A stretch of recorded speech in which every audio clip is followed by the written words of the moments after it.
Sweet. Hello, everybody. My name is Sarah, and I'm here to teach you all about parachutes and how they work. I'm here with Destination Exploration, and we want to teach you all about science. If you want to learn more about science and engineering and technology and all that kind of stuff, you can email us at destination.explore@uleth or find us on social media at ulethbridge.de. So today we are going to be making parachutes. So the supplies you are going to need is one paper plate, a plastic bag, some scissors, hole puncher, a marker or Sharpie, some masking tape, and then some string. I have ribbon because it's nice and easy to see on camera. So let's get started. I'm just going to move my camera down so hopefully you can see what we're doing. So first things first, you're going to take your plastic bag and lay it out nice and flat and place your paper plate on top of it. So this is, you're just using it to trace a circle. So if you want, you can use like basically anything that's shaped like a large circle. It doesn't have to just be a paper plate. So we're going to trace a circle all around it.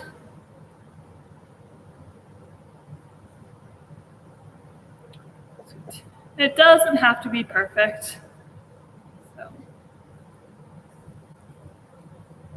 sweet. There we go. So now you can see we have a circle drawn on our plastic bag. And then we're just going to take our scissors and cut it out. And then I also forgot to mention at the beginning, you're going to want to have some sort of action figure or small toy that's going to be your parachute dropper. So I have a little baby Yoda that I've made. So you can also use like a little Lego person or make someone out of pipe cleaners or use any sort of action figure you might have at home. Sweet. So this might be a little difficult depending on what type of plastic bag you have. So you're just going to want to be patient as you try and cut it out. If you have an adult with you, it might be smart to have them help cut out the plastic bag if you're struggling a little bit, kind of like I am.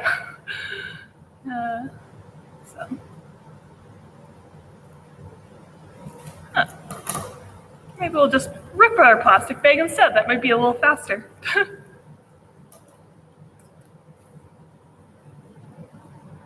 So while I'm cutting, I'll just mention again that on Tuesdays we have live streams all about different science activities, and then every Thursday we have technology videos. So if you want to like, comment, and subscribe so you can be notified whenever we have new videos, that'd be cool. Or you can follow us on social media. We're also always posting super cool things about science.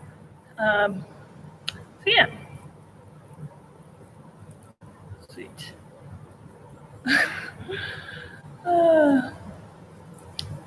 This plastic bag is taking a little while to cut. So you might also be able to use different materials. If you don't have plastic bags at home, you could maybe cut it out of newspaper or just regular paper, even a garbage bag. You can experiment with different sizes of circles. It's a whole bunch of different variations you can do with this activity. So I'm almost there at the end.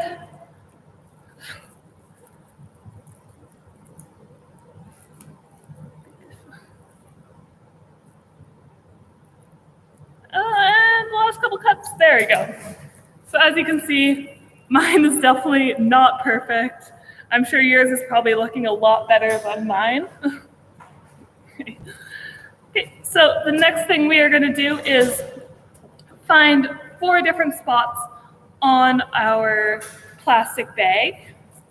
So what I did is fold it into quarters, and we're just going to make a little dot in the middle of one, flip it over, and make a dot, and then we're going to flip it inside out, and then do the same thing on both sides.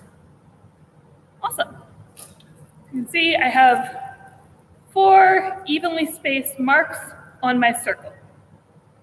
So now we are going to take our masking tape and just cover those spots up. This is going to be make it a lot easier for when we punch our holes in our plastic bag, because as you saw a couple seconds ago, it's kind of hard to cut through plastic bags sometimes. So we want to save us some time by adding this tape. It will also reinforce our holes when we use this as a parachute. Because if you haven't guessed, this is where we are going to be putting our holes to attach the string. Sweet. So I just have one more spot left. And there we go. Awesome. So once you have your tape evenly spaced apart, you're going to take your hole puncher and go maybe a centimeter into the bag and punch a hole. So sometimes it doesn't go all the way out. It's okay, you can just rip the little extra part. And then same thing here. So we'll do this for all 4 spots. If you don't have a hole puncher, you can also just poke scissors through or use skewers to poke a hole through. If you're doing that, you might want to ask an adult to help you with that, just because it may be a little dangerous poking scissors through a hole if you're not careful. Sweet. So I have one more spot left. Okay.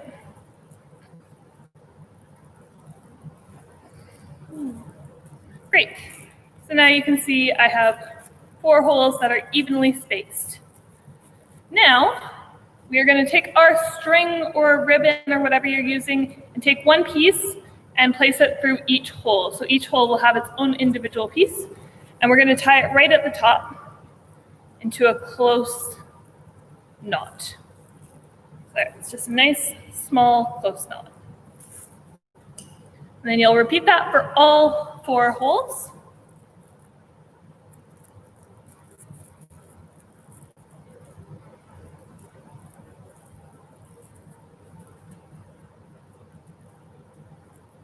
Sweet. Awesome. Now I have 2 holes left.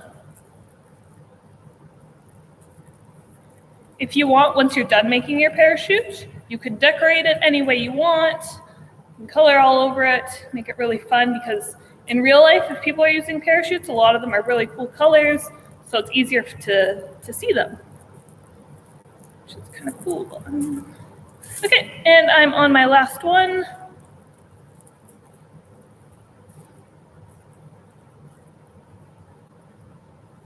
And if I can tie it, there we go. Awesome. So now I have my parachute made with the 4 strings hanging down. It's just a nice big circle. There you go. So now this is the fun part where we take our little action figure or toy, and then we can attach our parachute to it. So when I made my little baby Yoda here, I gave him straps on the back, kind of like a backpack for me to attach my parachute to. So that's what I'm going to do here. So if the toy you're using has little arms, it might be good to tie it to that, or just find different ways to connect it all together. You can even experiment with how you connect it or what parts you connect it to. Okay, so you got one side done, and now I will go to the other side.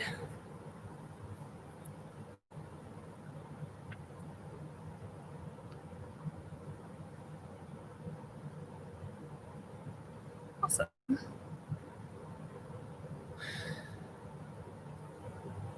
Oops, sorry, I'm just taking a couple seconds to tie this straight.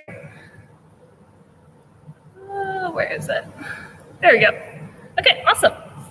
And now you're all complete. It's all attached, and you're ready to test it. So we'll test it here. If you have maybe a staircase at home or a balcony, it might be better to drop it off of there. So it's higher place, you'll be able to see it, your parachute open up a lot better, it will fall a lot slower. But for now, I'm just going to throw it up in the air and we'll watch it fall. So this guy, he's a little heavy, so he falls really fast. But I made one earlier in the day, just using a nice dollar store bag, and we have a little guy made out of pipe cleaners, so he's a lot lighter. So let's see what happens when we throw this one up. So you'll notice he falls a lot slower because it's a lot lighter. There's less force dragging it down to the ground. So that's something you can do in your spare time. Maybe experiment with the size of your little action figure you use, experiment with the size of the bag you use, what type of materials. There's a whole lot of things you can do with that. So how this works is there's this really cool thing called air resistance that slows down objects from falling. So I have a little diagram on the board here. So we have our little baby Yoda falling, and there's a force called gravity pulling him towards the ground. So you have gravity pulling down. And the formula for that is mass times gravity. So he's just falling, but there's got to be air resistance pulling him up. There's also the force of air resistance working in the opposite direction. Now the really cool thing about the force of air resistance is it's a big formula, but it doesn't rely on how heavy your little guy is. So you change the force of air resistance by making it bigger or smaller, your parachute bigger or smaller. So you can kind of, you've been driving down the road and had your window open and you stuck your hand out and it feels really smooth and easy when you have your hand flat. But when you have your hand up and big, your arm might go flying back or you'll feel that really big air resistance. That's because you're making a bigger surface area for air to press against, so it's going to offer a lot more air resistance. Sweet. So it's kind of like they work together. You have your force of gravity pulling it down, and that's canceled out by the air resistance. So if something's really, really heavy but has a really big parachute, it might fall at the same speed as something with a really small parachute that's really light. So here's one more cool thing you can do to learn about air resistance. So I have a big stack of paper, super heavy, and I also have a really small stack of paper. And we're going to drop them at the same time and see what happens. So you'll see the small one falls a lot slower. It's not because it is a lot lighter, but they're both experiencing the exact same amount of air resistance because they're the exact same size. So if we put our little piece of paper on top of our big stack, watch what happens. They're going to fall at the exact same speed. So now it's not because this one's weight combined with this, it's actually because when the air flows around, it kind of makes a streamline and creates a bubble where this paper experiences no air resistance. So it's going to fall at the exact same speed as the paper. So I hope you were able to learn a little bit of something about air resistance today or how to make parachutes. There's a lot of different ways you can modify this, use different materials, different string lengths, different weights for your little action figures. So I hope you have had a fun time with this, and I hope you go forward and experiment a whole bunch with this. It's a really cool area of science to explore and learn about. So once again, my name is Sarah. I'm with Destination Exploration. We have all our social media stuff up on the board if you want to check us out. And I hope you have a great day. Thanks for coming out.